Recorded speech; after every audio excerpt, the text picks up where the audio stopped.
Welcome to the Basis Project update number 7.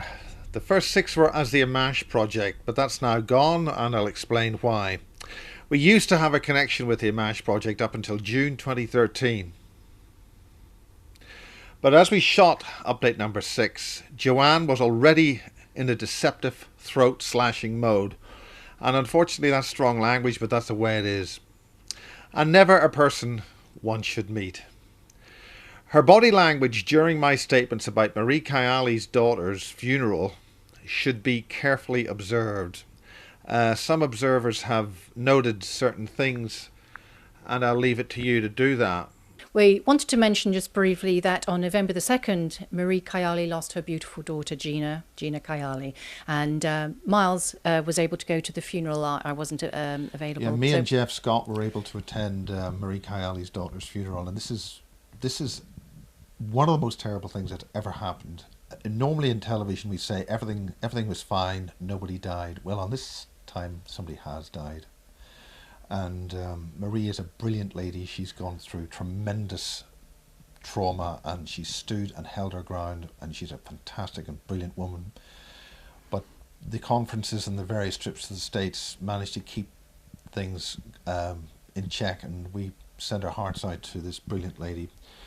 Gina, her wonderful daughter, passed away under very, very tragic circumstances, which we won't go into now. Is far too detailed. But she was a painter, and she painted some wonderful art. And as a consequence of that, to respect Gina and to respect Marie, to honour her, we used the artwork in our second conference, which was part of the Channel 4 project. Yes, but we'll just go perhaps to February, just roll forward to February. Before that, we went to the States. That's right. And all of that's up there for all to see. Now, the important thing is that we are tracking very, very serious consciousness manipulation devices and systems in the broadcasting chain. We have mentioned the black goo, but that's a very big topic and very dangerous one. The important thing is that as of June 2013, I have no involvement with the Amash project, thank God.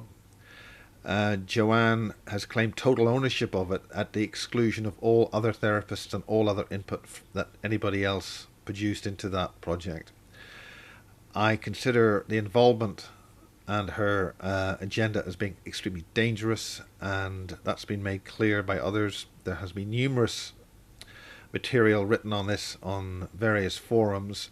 The primary concern are the witnesses who came forward, and they have been treated very badly. I was under some kind of mesmeric control, as others have indicated, but my primary focus during my 2.5 years at the Amash project, well, basically Joanne, was to make sure that we got the witness statements as clearly and as best as we could under the very limited budgetary conditions that we were involved with. I dedicated 2.5 years to this, and this is now going to be published as the Amash archive. So all the original Amash uploads will be taken down progressively. The main reason for this is that it means that people who come fresh to this realize that I'm not involved with the Amash project anymore, but also it allows me to uprate and upcode, or to provide as close as we can to the YouTube definition of high definition video, the ability to provide all those reports and all those interviews in as best as we can, called high definition. Some of the material was shot in high definition, that's HDV, that's 1440 pixels, and that is available for broadcasters and for researchers for a chargeable fee, because it takes time and money to put this stuff together. If you want them, they're there and available. The Amash project videos shot up until June 2013 by myself, produced by myself and edited at the Avondale Suite, produced by Underground Video and now MJ Media, is part of the Basis project. The Basis project itself has been going for almost 20 years, and we are planning a 20th anniversary a 20th anniversary meet-up with Barry King to see if we can get something together on that. This whole subject is really mushrooming and developing, and it is huge. The situation is very, very serious, and thebasisproject.org is a new website we're developing, and that should be hot and ready to go fairly soon. In the meantime, do feel free to donate at undergroundvideouk.com. There's a donate button there. It does say Amash at the moment, but it does actually donate to myself. We are in urgent need of substantial resources to develop this project and to basically restart another better and far more effective therapeutic resource for witnesses. Sasha Christie is certainly developing new resources and getting on with her work. But the Amash witnesses have been very badly treated, and we wish them the best healing and improvement in their lives, and maybe get the resources needed to make sure that the now many people that this affects, that they get healing. This is a huge evolving subject. So essentially that's it as far as the Amash project is concerned. I would advise no one to have any association with Joanne under any circumstances, especially the under 18s. The Amash checks thing is absolutely just not on, unless witnesses are accompanied by their guardian or parent, and I would strongly advise that they have nothing to do with Amash checks. That's my 10 cents worth on that. So let's move on. The Channel 4 program, The Confessions of an Alien Abductee, to many observers was a complete disaster, was a send-up of the witnesses and a travesty. However, people should understand that television is targeted at specific audiences and demographics. And in that regard, it was very, very highly successful. It was repeated 28 times. It got huge ratings. It did very well for Channel 4. It did appallingly for the witnesses. And it's an atrocious affront to those witnesses. And after all the very sympathetic and very nice meetings we had with the various people concerned, the way those witnesses were set up by Channel 4 and Off the Fence Productions is no credit to broadcasting, and Ofcom has a great deal to answer on this issue. Having said that about Ofcom, we're now in a situation where the Basis series and Amash programming, which was available for 8 hours a month, that's 2 hours a week, via Paradigm Shift TV on Showcase Television, has been taken off the air. Paradigm Shift TV has been taken off the air because of a single program and a single complaint about one program, and they've used that excuse to pull Paradigm Shift TV off the air. The same thing has happened now to Rich Planet. Richard D. Hall has been doing a tremendous amount of extremely good work over many years, and he's doing a very good job going around the country, and now he's off the air as far as broadcast television is concerned. And of course Edge TV is effectively gone. But we are faced with a new possible opportunity with the David Icke situation, which is evolving as we speak in August of 2013. This is an embryonic stage at that particular People's Voice broadcasting effort. He's successfully raising the necessary funds to get this on the air by November, and we wish him well. However, I do feel that we do need more independent research and broadcasting available in this country. The way that Ofcom has behaved against any alternative media which gives any other ideas as to what's going on is a disgrace. Ofcom are totally in violation by taking independent, different views off the air. They did it with pirate broadcasting, destroying innovation and new ideas in radio broadcasting, and they're now doing it in television.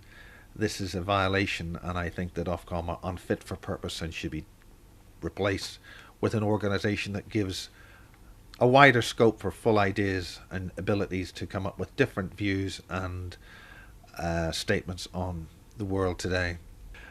The other thing which has happened very recently has been a situation regarding the targeted individuals. The targeted individuals is a name which is really encompasses alien abductees. People have been targeted with RF chips, synthetic telepathy. And recently, one of the Amash witnesses, the ex-Amash witnesses, Jean, visited the International Centre Against Abuse of Covert Technologies, that's ICACT, or ISACT. They did a implant scan in Lytham St Anne's on August the 3rd, and they got quite a few confirmed positives there. That's about 70 people, I understand, were scanned positive for implants. They've got a really good team. Now, Steve Colburn from NS Research was over in England during early August. We weren't able to meet him, and I'd hoped that we'd been able to arrange an implant scanning that he could have done. But the bottom line is that you can use devices as simple as stud finders to initially, that's calibratable stud finders, to start elementary, cheap ways of possibly detecting implants which are within the body. Much more expensive electronic RF and electric and magnetic field strength meters are also required. There are budgets needed for this.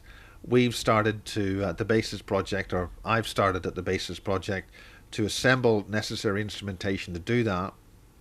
One of the crucial instruments which was needed is a zap checker, which measures between 1.5 megahertz and 25 megahertz. That's been denied to us. That particular device was about $100, and it was available and did pick up implants very effectively. But that's now been taken off the market in the United States. So there are other meters available, and the International Centre Against Abuse of Covert Technologies has different meters, and I recommend you go to their website. That's icaact.org, I believe. I'll correct that on the edit. Okay, we are currently shooting Basis 24 about incidents which happened with Michael Prince, the Grid Keeper, and Jan Rodriguez. These are stories involving James Casbolt, i.e. Michael Prince, in around about 2008. And these are independent people who are independently verifying some of the material that Michael Prince has been coming out with. And let's face it, a lot of the material Michael Prince comes out with is pretty off the wall. We need evidence for this. So we also, in May, I was at the Super Soldier Summit. I was asked to speak at the Super Soldier Summit in Henderson near Las Vegas, and I was great to meet Kerry Cassidy there, Max Spears, and I shot interviews with Max Spears, Tyler Clark, Sarah Adams, amongst others, and that's available on Basis 25. And another individual about how Black Ops killed Ascension, which is an extremely dark situation, very dark, depressing situation about how human evolution, human ascension is being specifically targeted. And that is available on books by Dr. Robert Duncan called Soul Catcher, Volume 2. You've got to get Volume 1 and Volume 2. Make no mistake about it, in terms of the electronic harassment and harassment of individuals, they can actually pick up your auric field on radar. They can spot you miles away. And they are targeting our thoughts and our consciousness. It's their desire to have complete and total control of all human and other living beings' actual thought processes. The Basis 27 was replaced because the interviewee had personal reasons for not wishing to have her visual image available. That may be available sound only, but this is a person who has full recall of a life before birth. But as such, that was replaced with an important interview with Jeff Scott, who had direct personal engagement with Joanne in terms of her alleged reptilian nature and his reptilian nature. And he made a number of statements about that, but not all of them public. But he wishes to introduce and underline the positive aspects of the reptilian experience.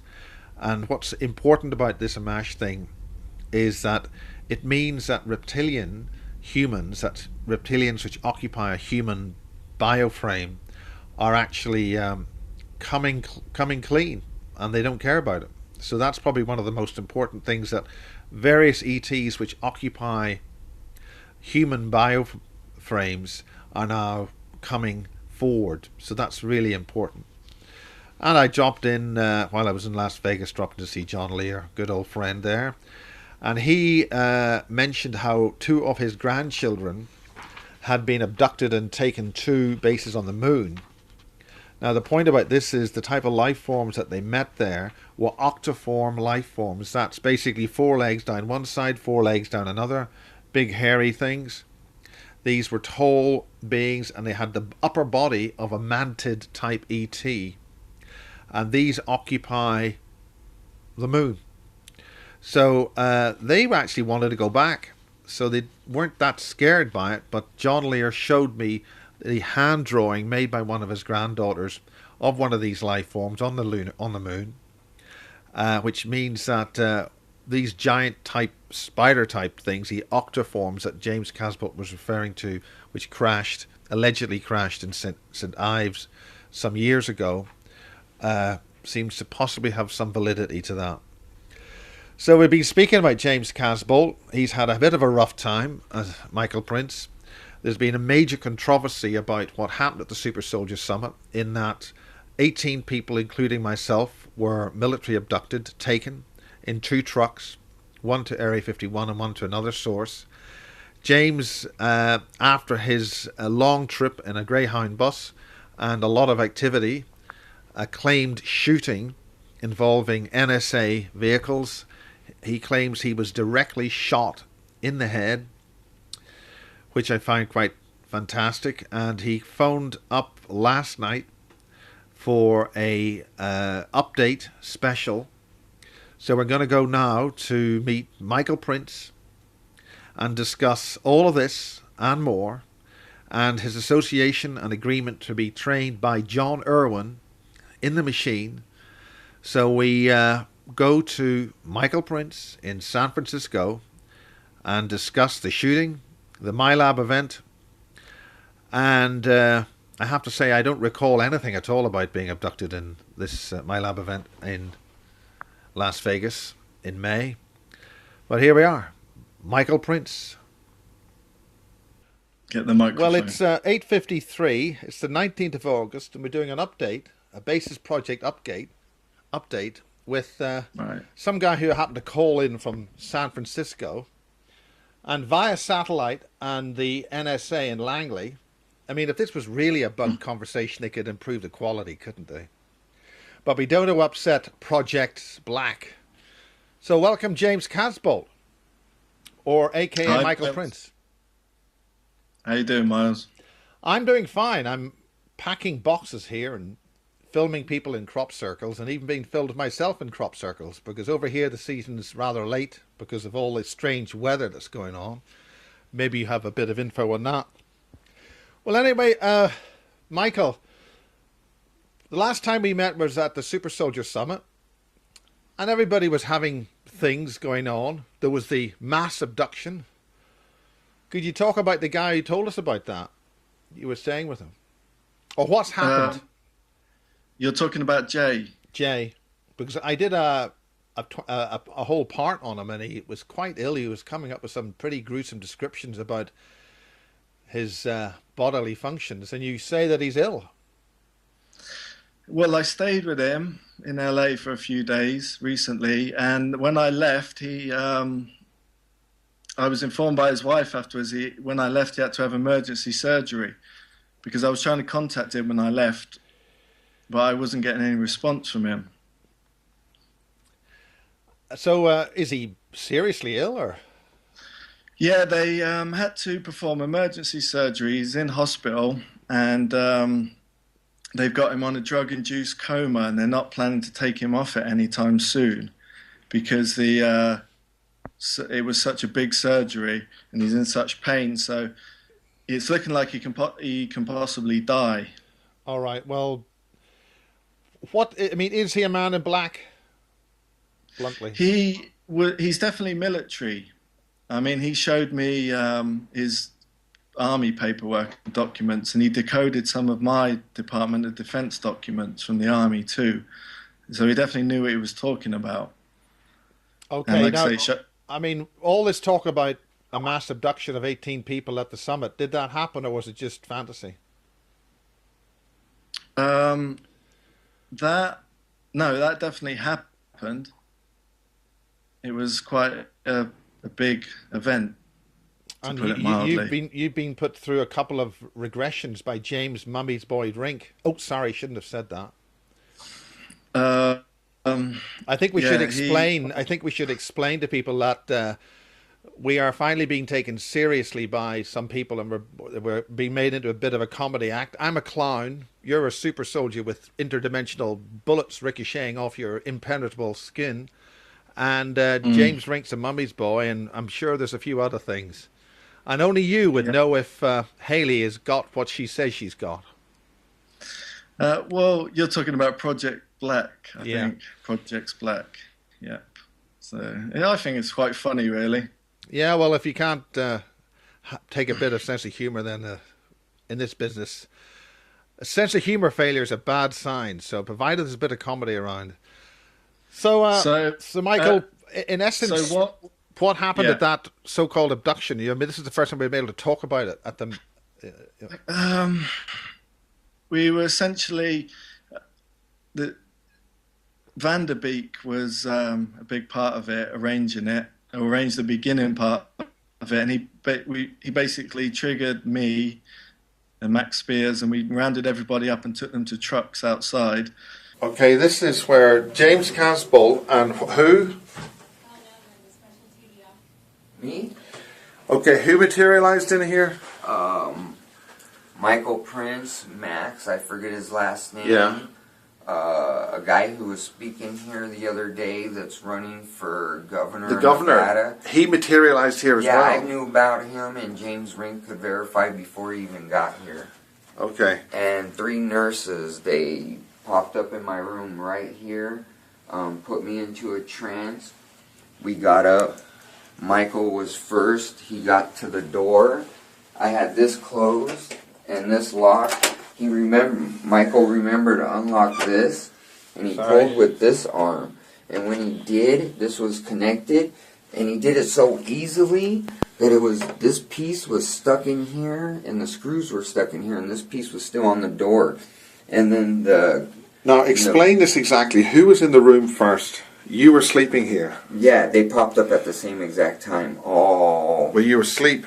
yes, while I was asleep. What was So it? James and Max. James, Max, the governor, and 3 females, so 6 total. All materialized here at the same time. At the same exact time. And they took me and other people at the summit to a van that was outside. Who are the When other you go people? inside, Erin, I don't remember her last name. She remembers it. Like 10 of us came up and looked at this and started talking, and they started remembering. And What happened in the van? it was still there when I got escorted back in here. So there's probably footage, but it ripped off into here, and then the governor guy basically called him a big muscle-bound idiot and told him to fix it.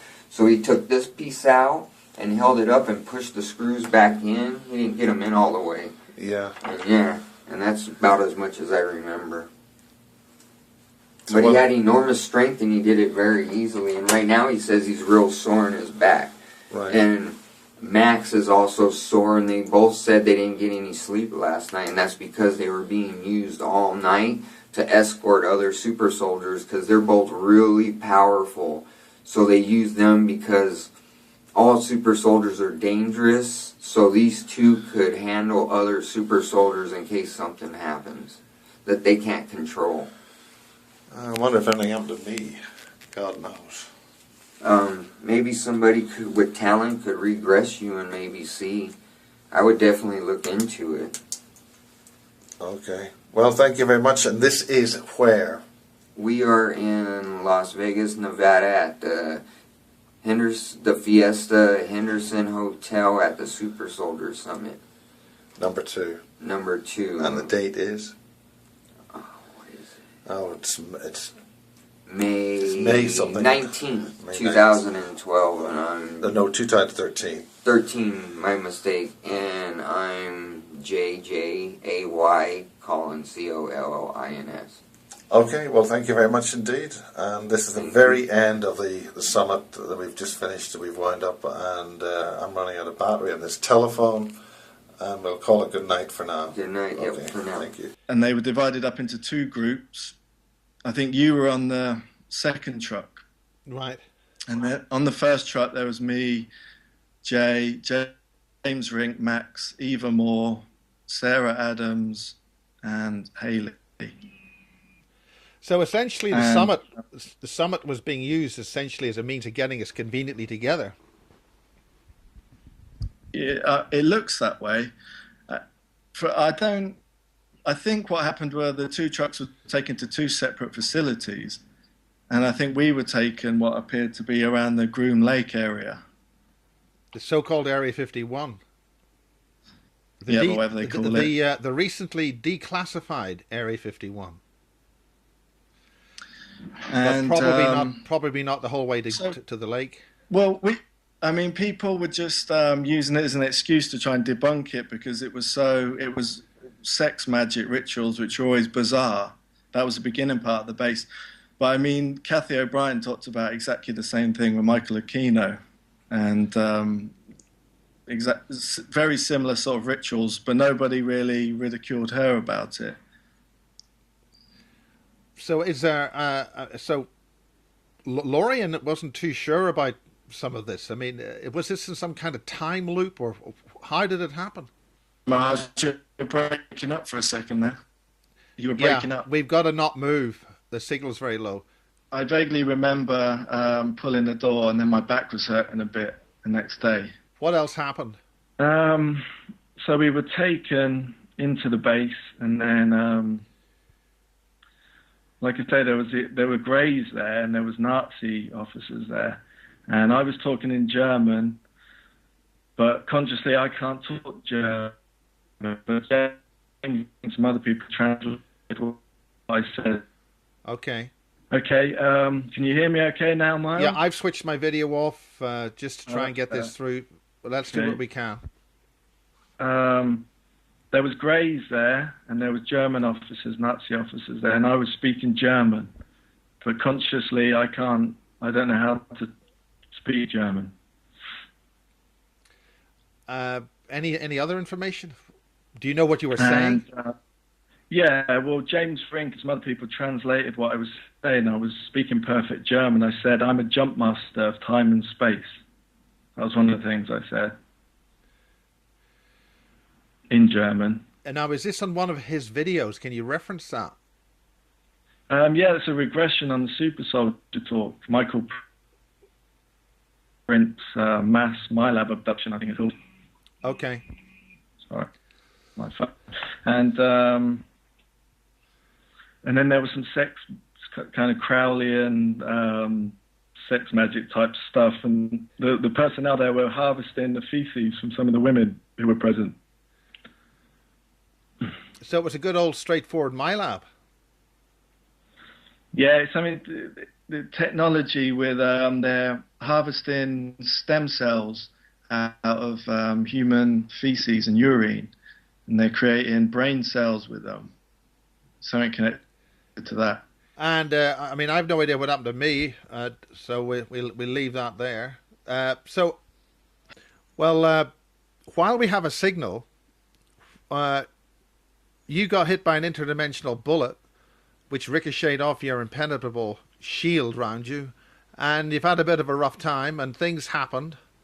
There's been a few things said. What happened? You know, what exactly happened? Well, that was just before I stayed with Jay. I was in Texas. Yeah. And I was staying in a hotel near the airport there in San Antonio. And it was an operation to Fort Sam one night. Sam? To Fort Sam. Fort in Sam. San Antonio, the base where I was stationed. Okay. Fort Sam, that's the base where I was stationed in San Antonio. Two NSA cars turned up. It was 2 cars, not 3. And they had NSA Fort Meade stickers in the window. And they were parked outside my hotel room. And one of them was a little blue mini Cooper. I think I sent you some of the pictures. Okay, it shows the window blown out of one of the cars, and then it shows an ambulance coming into the car park at night, about 4 in the morning, and shows the NSA stickers on the car. Can you show that to us? The blue Mini Cooper was the number plate was SBC 007, and they delivered that car to me. I'd gone to Fort Sam. I was driving there with another guy, and we picked up documents from generals at the facility at Fort Sam. I mean, they were supposed to be delivering the documents to the Chinese. There's a lot of Chinese. There's a big Chinese faction in San Antonio, and the documents actually showed a picture of a spacecraft landing in National Park, Canada, in the early 80s. Okay, could you say that again? Okay, John. I'm recording this at the moment because I've just been speaking to James Casbolt. All right, okay. Now, his signal is very bad, and while I'm recording, and he's saying that he's working with you. So... Oh, that's good. Now, what are you saying here? What am I saying here? Do you want to make a statement about that at all? No, that's just... the lads obviously had some problems with these recordings in the past. And what I've promised him to do I'm going to deprogram him when he comes over. And in the meantime, he's going to start training with us.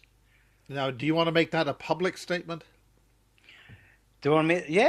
Yeah, make that a public statement, yeah. Okay, okay. Well, he's obviously... The statements he's made in the past, you've seen, in the past, have been rather bizarre, to say the least.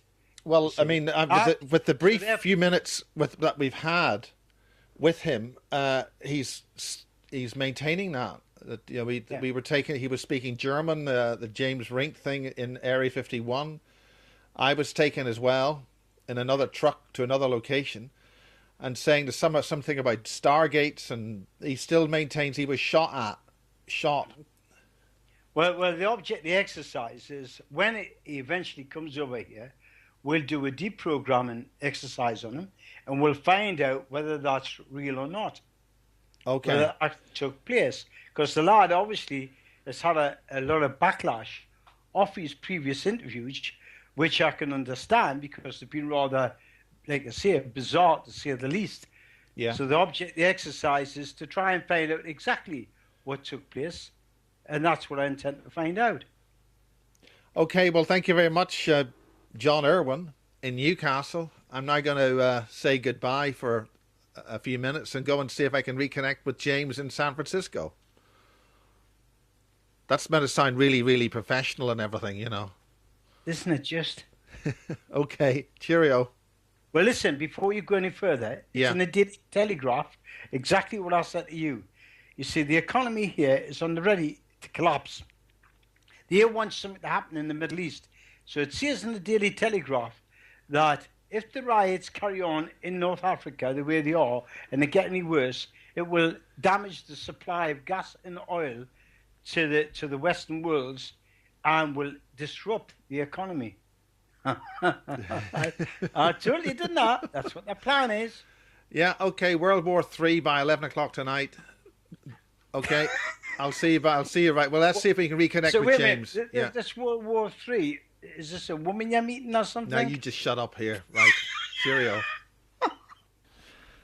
Michael, right, we've had a few communications difficulties, so why don't we just start again and go from when the Super Soldier Conference happened. There was an abduction event, and we were taken up in 2 trucks to various places, and a few things happened. But this involved some kind of space thing with Germans and things.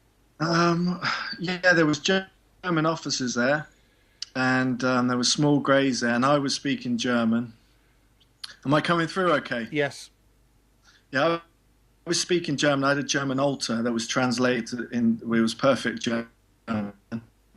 And there was basically a deep space operation launched from Area 51. It involved some weapons platforms. What sort of weapons platforms were they in orbit?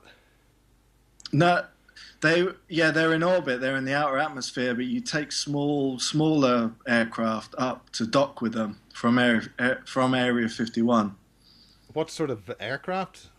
Like TR-3Bs or what? small, yeah, those kind of things, yeah. But not necessarily a TR-3B Alpha.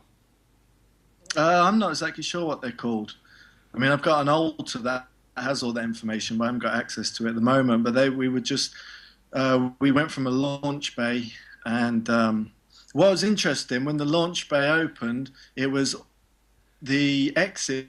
It was already up near the outer atmosphere. So you were gating immediately up into the upper atmosphere, like Captain Scarlet, Cloud Base 9. You know, Yeah. I'm beginning to feel that a lot of the Captain Scarlet, Jerry Anderson material seems to be rather well connected with the kind of vehicles we're talking about.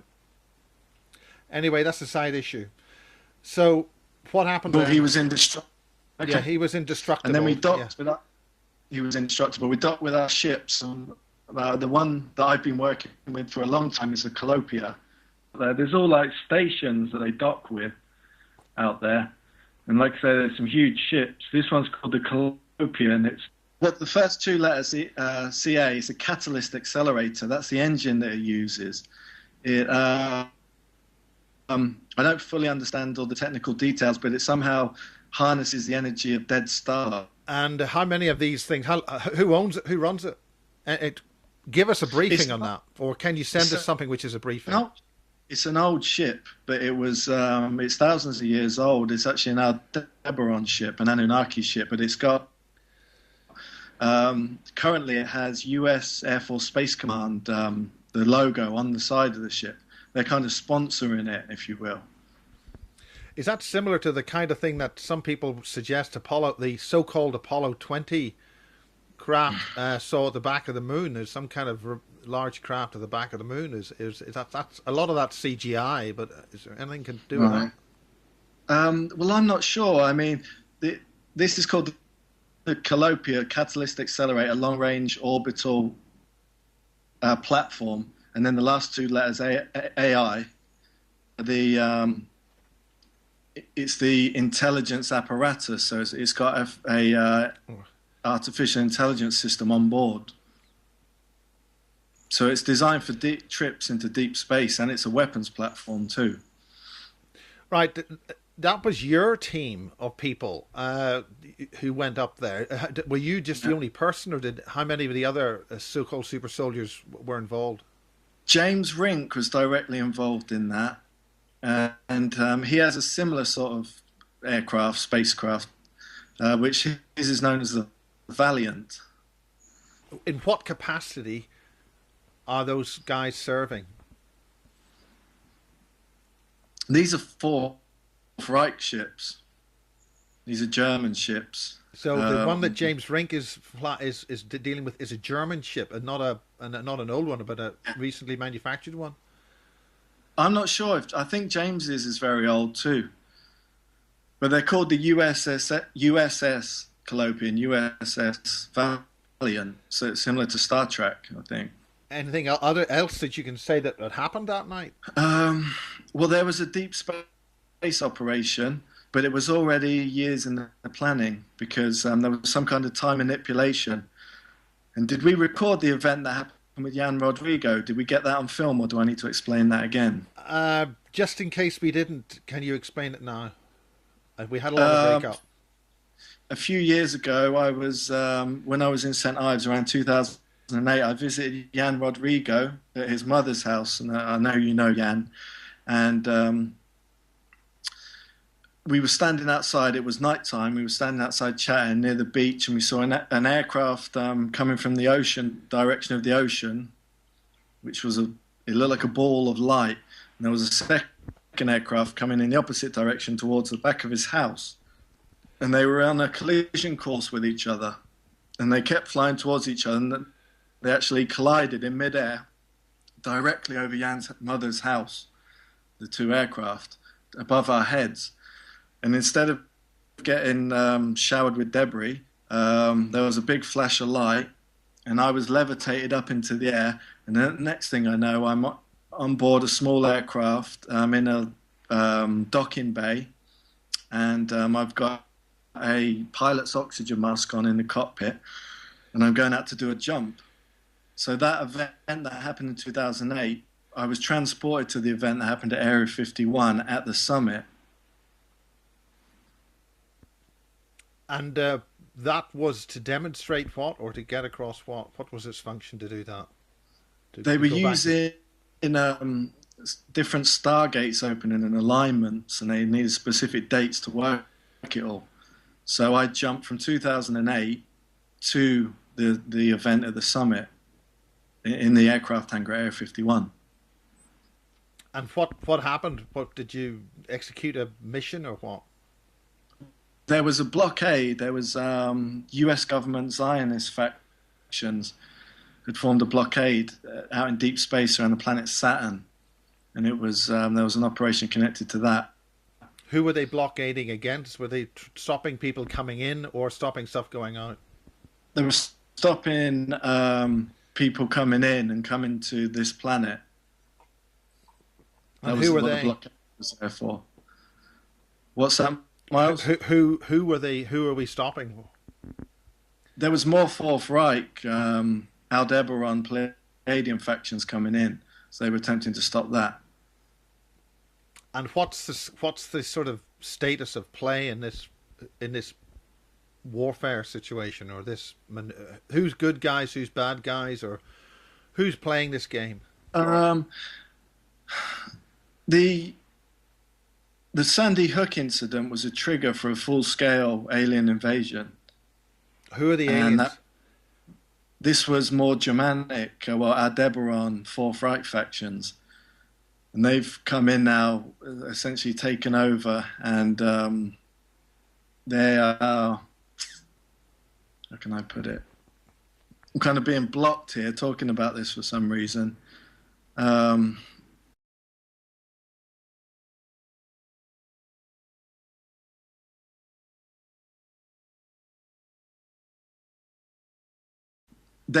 Fourth Reich are going to become something else now. They're going to change names, change uniforms. So it's going to be the war is going to be even more covert now. And Sandy Hook was the trigger for that. This is why at Dulce now they've just changed the uniforms for the security officers at Dulce, and they're wearing the blue Merpac naval uniforms in the U.S. Navy. Well, I'm familiar with Jeff Scott and Joanne. They're definitely creating hybrids, bringing these two bloodlines together. And they believe that children can actually fly or levitate at the very least. And there's been some recent video footage of the little Russian girl in the woods levitating and flying, basically. And that's authentic footage of a little hybrid. And they're trying to bring these bloodlines together to create that. Okay, getting back to that incident at the Super Soldier Summit. Okay, you mentioned one truck. Who else was in that truck with you? In the truck with me, Jay was there, James Rink was there, Max, Sarah, Eva Moore, and Haley. We were in that truck together. Briefly, everyone else was in the other one.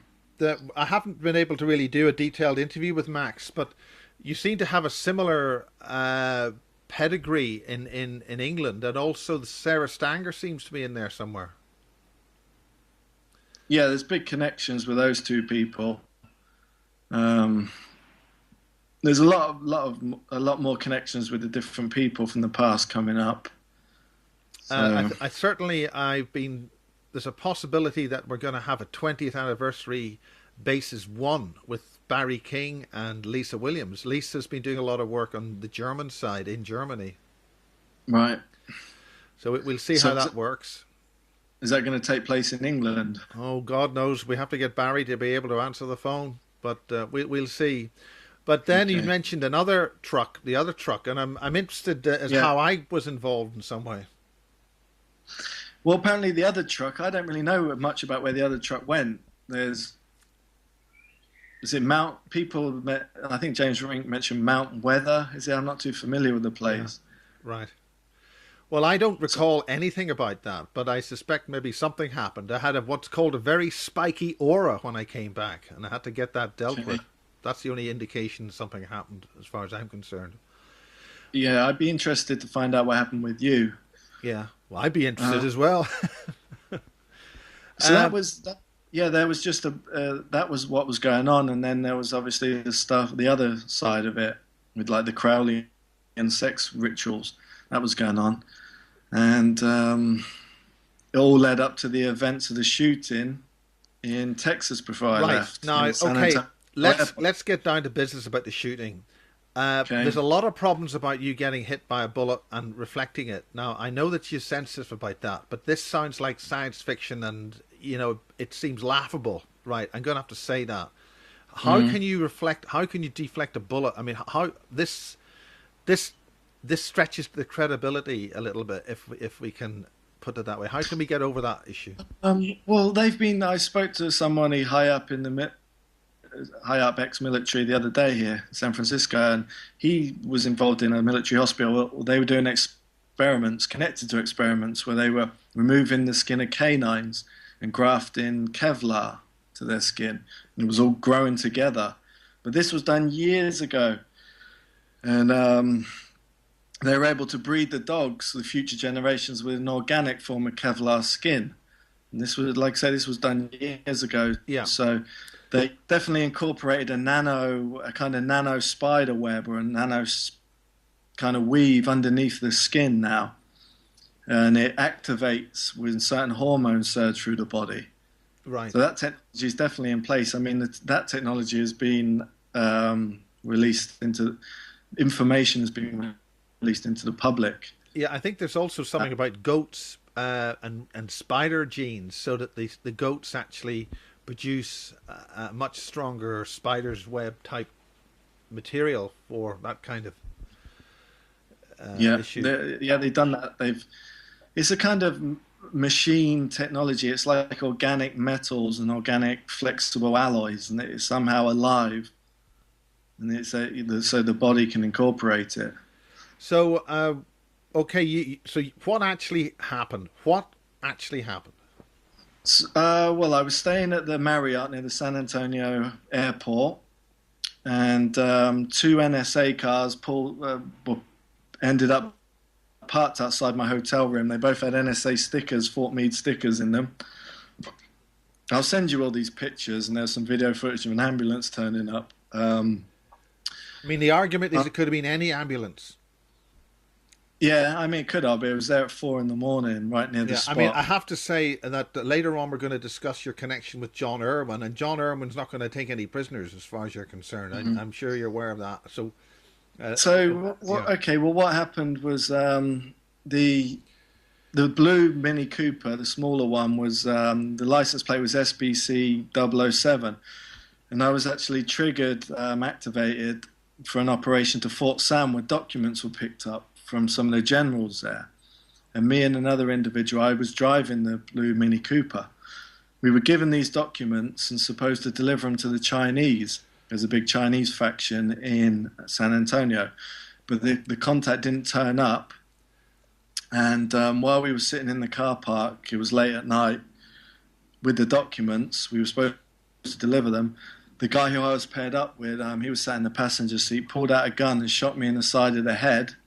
The bullet ricocheted off me and smashed through the window, and it knocked me out, and he took the documents and scarpered with them. And you were then in hospital for 2 days, is that right? I lost 2 days of time, and I was in an underground base for 2 days, not exactly sure where. The thing about this is, Michael, is that this has only happened maybe a month ago. Yeah, I'll send you 6 weeks ago. But I mean, can you show anything where you had in your head or anything? No. No injuries, no marks, no scars. I'll send you the pictures of the window blown out the car and things. Okay. But I saw some interesting things at the underground base. Which base? I don't know.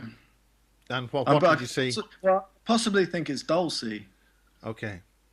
I saw some interesting things there. Such as? I saw a cafeteria down one of the hallways with U.S. government human personnel in the cafeteria with tall reptilians in the queue, in the food queue, with the humans. It's interesting. Well, what do they eat? Live mice or what, like they do in the V or what? They were. I couldn't see what the food trays were in front of them. I couldn't see what they were picking out, but they were like very tall reptilians in like wearing jumpsuits, and they looked slightly like dinosaurs, and they were completely integrated with the U.S. government personnel there. Like I say, they were just in the food queues together. I mean, when you say very tall, what do you mean by tall reptilian? What sort of height are you talking about? 7, 8 feet tall, towering above everybody else, but nobody. They were just talking between themselves. And can they communicate verbally with the humans? It just sounded like a low growl, and I couldn't hear what they were saying. It seems familiar that something like that happened in Antarctica. I don't know why I've got Antarctica in mind, but I couldn't hear what they were saying because there was glass between us. And then I also saw a reptilian general in a Russian commissar uniform there with the hat and the whole uniform. So the Russians are there? Well, he was a reptilian in a Russian commissar uniform. And his name was General Zagriev.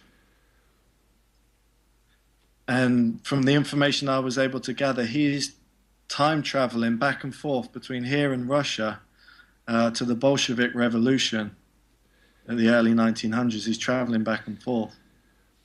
Is that to change history or to maintain history? There was a big invasion back in the early 1900s of the Bolshevik Revolution, big reptilian invasion into Russia, and they harvested millions of bodies for food there. And I think they're trying to do the same thing now here in America. So they're trying to take what they learned there, and that's why he is at this base, probably Dulce now in 2013. So is that because there seem to be some warnings about something going to happen in the northeast of the States in October? Something's going to happen. Like I say, Sandy Hook was the trigger for the full-scale invasion. What was the actual state of Sandy Hook? You weren't too keen on talking about it the last time. It was to do with Satanism and sacrificing children to, for want of a better word, chaos gods, old ancient entities that are asleep in a kind of cryosleep inside rocks in different places of the world. They're encased in the rocks. So the children are sacrificed, and the blood is the rocks absorb the blood, and it keeps them asleep. They don't want them awakening, but they're starting to awaken now. Do you have any rough locations for that happening? Like Stonehenge and where these ancient rock structures are, you'll find a lot of this. You're saying that there's something going to open up in Stonehenge? There and other places. So they'll probably start sealing those places off soon. Well, they have actually changed some of the roads around Stonehenge. There's one Right. road, the main road off to the right is blocked off. Yeah, that makes sense. These are like giants, Nephilim. And there's like types of dinosaurs in the rocks, but very large ones. So, I mean, when you say large dinosaur, I mean a dinosaur is pretty big anyway. Yeah, but I'm very intelligent, so I don't know how they've been doing over the years. These things have been entombed for a long time, but on certain days they do the rituals where they sacrifice the children. The blood goes on the rocks, absorbing it, keeps these chaos gods or beings asleep. Okay, so let's get back to your incident where you were shot, and do you want to speak about anything after that? Well, it happened, and then I was brought back to the hotel, and then I needed to kind of really I was on the run then. And I really had to just keep off the radar. So I arranged a 3-day Greyhound bus trip to LA, and that's when Jay would take me in. So it was arranged for Jay to take me in. And Jay, what do you mean Jay took you in? I mean, are you saying that Jay actually took you into so-called custody or to report somewhere? Or no, Jay took me in to basically hid me at a certain location. He stayed there with me in LA. And then these new LA riots broke out, because I'm not sure if you're familiar with the George Zimmerman case here in America. Yes, yeah. So after just summarize that anyway, just for a viewer. It's some guy, middle-aged guy, shot a young black man. Yeah. Okay. Your signal's getting a bit bad now.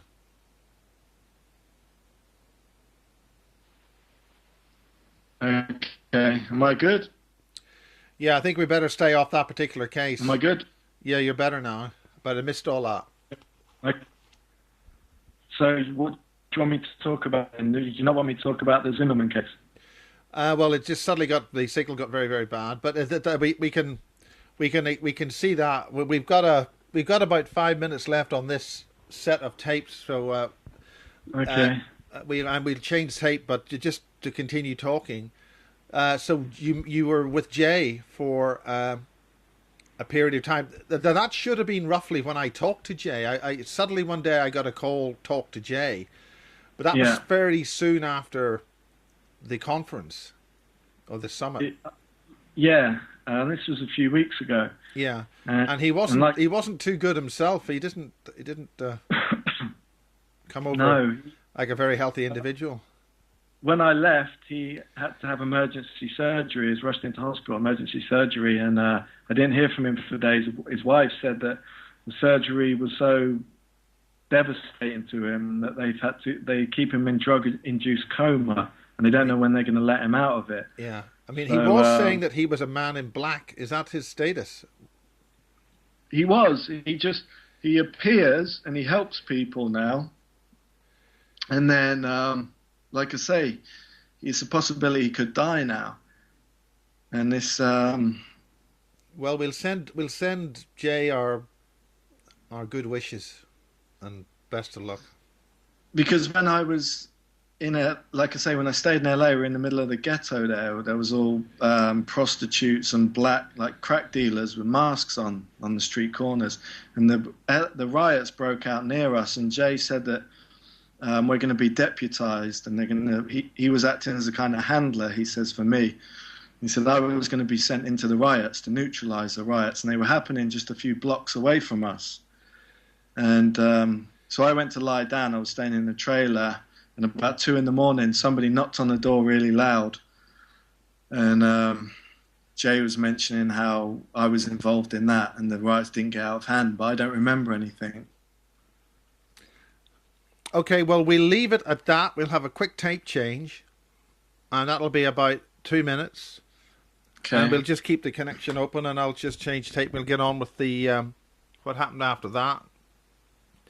Because when I was on the 3-day bus trip, we drove through New Mexico near Dulce, and 2 armed government agents stopped the bus, came on the bus, and I took a picture of a mountain near Dulce. With a holographic gate, a holographic camouflage in front of the mountain.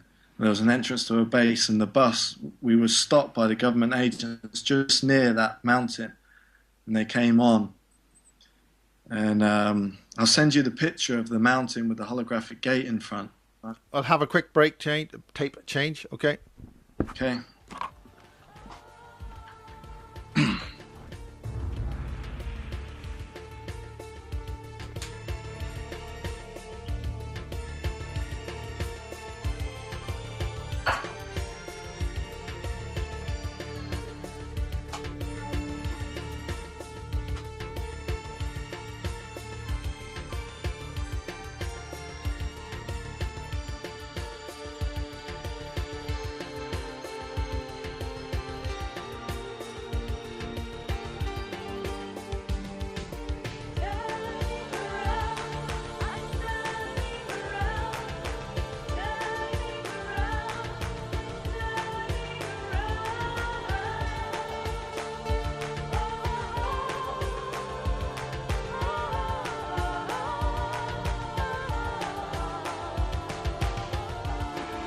But I think it was interesting the way that the Billy Meyer, his spaceship, is on the little bit of artwork that Haley has for that song. Yeah, well, she's trying to tell you something because she was connected to that case. Yeah, that's the other thing. We've also got a new briefly about. I'm talking about the Star, the Starseed people. No, a super soldier, Nina. Have you heard of Nina? Yeah, I was in contact with her. Yeah. After the show, and I was actually able to get information from her deceased grandfather about the Freudian psychiatric mind control methods that he used. Yeah. Well, we might be able to talk about that later, but we're back now. And, okay, documents. Dulcie, on the bus, Greyhound bus. Yeah, the documents that we picked up, myself and the other individual from the generals at Fort Sam, they pertain to a landing, the space alien landing in... it was an ambassadorial ship came down in Banff National Park in Canada in the early 80s, and the occupants of the craft were met by world government leaders at the time, and the document showed the landing, pictures of the landing and details, and like I said, it was in Banff National Park, and they showed me getting off the craft with my mother and father, who were extraterrestrials, and so was I, and met by world leaders. Now, could you explain the concept of your mother and father? Because obviously we've talked, I mean, as extraterrestrials, and you as extraterrestrial. How does that work out? There was this landing in the 80s, and my mother was apparently from Lyra, the Lyra sector, and my father was Aldebaran, and like I said, it was an ambassadorial visit, and we were met by world leaders in the national park there, and it was part of a personnel exchange program. And that's when 2000 and this was in the early 80s. I was a child, and it showed there was pictures there. There was different world leaders. There was Zbigniew Brzezinski. There was Reagan. There was other people, and there was actually a photograph passed around the CIA at Langley. I've got a friend, a contact who works in the CIA, was taken to Langley. I've mentioned this before, showing the photograph of me in Banff National Park in the early 80s with Zbigniew Brzezinski, this is an MJ-12 member and National Security Advisor to Jimmy Carter. And it shows me with him in the woods, and some other boys were there in the picture. So that picture was taken after the landing in the park, but you can't see the ship. And what happened after that? What was the function of all that? What was... That was, obviously I was raised in the facility in Nelson, and also a facility at Banff from when I was a baby to 1979 as children, as as an infant there. But around 81, 82, it was deemed it was too dangerous for me to stay on the planet, and I was taken off planet back to my home in Aldebaran. And then for some reason I was brought back for the personnel exchange program. What happened? That implies that there were people here which were sent there. Is anything you can say about that? Yeah. I don't know about the personnel that was taken back with them. But for some reason it was deemed that I was too dangerous to stay on the planet in after 79, after the rescue. And then I spent time in Penang on the island there, and after that I was taken off planet and then brought back in the exchange program, and then I stayed at a facility in the foothills of the Andes Mountains, the Nazi facility there, and Hitler's supposed to have spent a lot of time there too, in that particular place. That would have been in the early 80s? It was codenamed Plume. something to do with Quatz. How do you pronounce it? Quetzalcoatl. The I think I know what you mean. I don't think I Kotze, blue marine god. Yeah. So it's named after that. And what was the result of all that? Well, we were supposed these documents were with you in the Greyhound bus? No. Explain that, sorry. I drove to Fort Sam in the blue Mini Cooper, and yes. they were given the documents by the generals, and we were supposed to deliver them to the Chinese, because the Chinese were going to buy them. And it was basically the Chinese want evidence I am who I say I am, and they're going to put billions of dollars into the program for the next couple of years. But they needed the photographic evidence and the documents, so we were supposed to deliver them to a Chinese contact who didn't turn up, he didn't show. And then the guy in the Mini... we drove back to the hotel, and that's when I was shot and the window blown out. And signal's gone. Okay, James, you've got... Michael...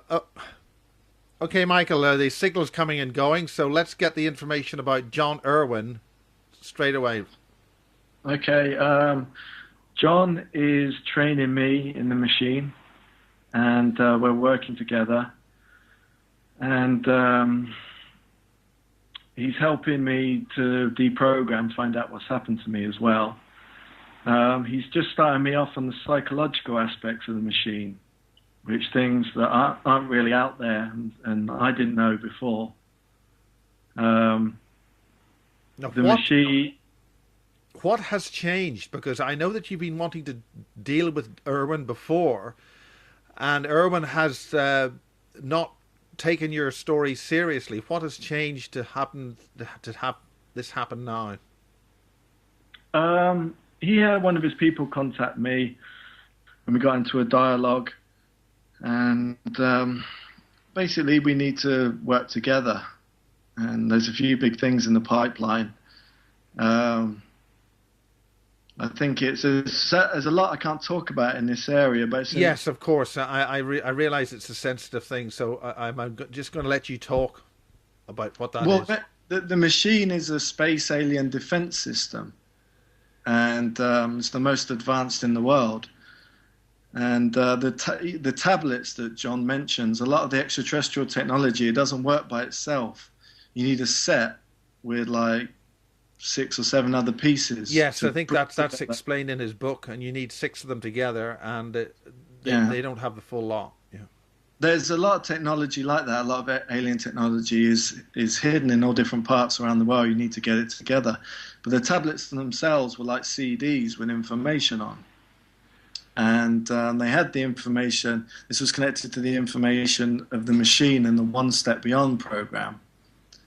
And John mentioned that the Nazis at the time got access, the Germans got access to one of the tablets and got this information from the CD.